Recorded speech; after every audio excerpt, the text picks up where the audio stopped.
অবশেষে ইরান সরকার জানিয়ে দিল সেই তথ্য যা নিয়ে বেশ কিছুদিন ধরেই চলছে নানা জল্পনা কল্পনা। তবে কি যা রটেছিল তাই ঠিক, নাকি এর আড়ালেও রয়েছে অজানা এক অধ্যায়? ইরানে তীব্র সরকার বিরোধী বিক্ষোভে নিহতের সংখ্যা প্রকাশ করেছে ইরানের সরকার। সরকারকে নাড়িয়ে দেওয়া সাম্প্রতিক বিক্ষোভে হতাহতের সংখ্যা কত? ইরান সরকার কি প্রকৃত সংখ্যা প্রকাশ করেছে? মানবাধিকার সংস্থাগুলো কি বলছে? ইরান সরকার সম্প্রতি তার স্মরণকালের মধ্যে সবচেয়ে বড় সরকার বিরোধী বিক্ষোভের মুখোমুখি হয়। ইরান সরকার কঠোরভাবে বিক্ষোভ মোকাবিলার পদক্ষেপ নেয়, ফলে দেশ জুড়ে ছড়িয়ে পড়া বিক্ষোভ সহিংসতায় ব্যাপক প্রাণহানির ঘটনাও ঘটে।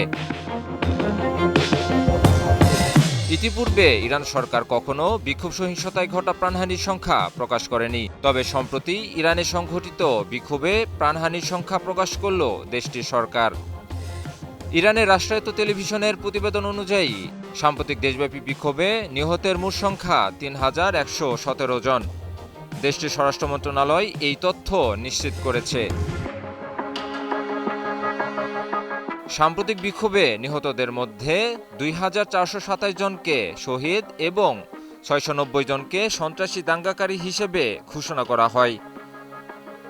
নিহত শহীদদের মধ্যে বেসামরিক আন্দোলনকারী এবং নিরাপত্তা কর্মকর্তা ও কর্মী উভয়ে আছেন।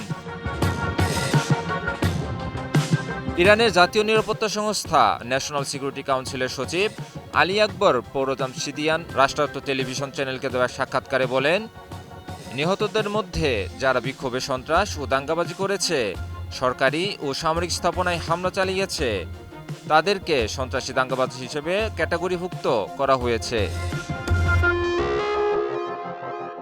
আলী আকবর আরও বলেন, শহীদদের তালিকা সন্ত্রাসী দাঙ্গাবাজদের তালিকা থেকে অনেক বড়।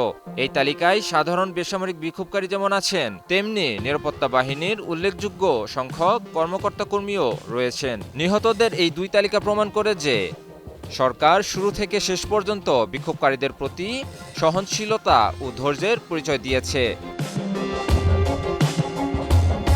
যুক্তরাষ্ট্রভিত্তিক মানবাধিকার সংস্থা human rights activist news agency অবশ্য তাদের ওয়েবসাইটে জানিয়েছে, ইরানে বিক্ষোভের শুরু থেকে এ পর্যন্ত নিহত হয়েছে ৪,৫৬০ জন।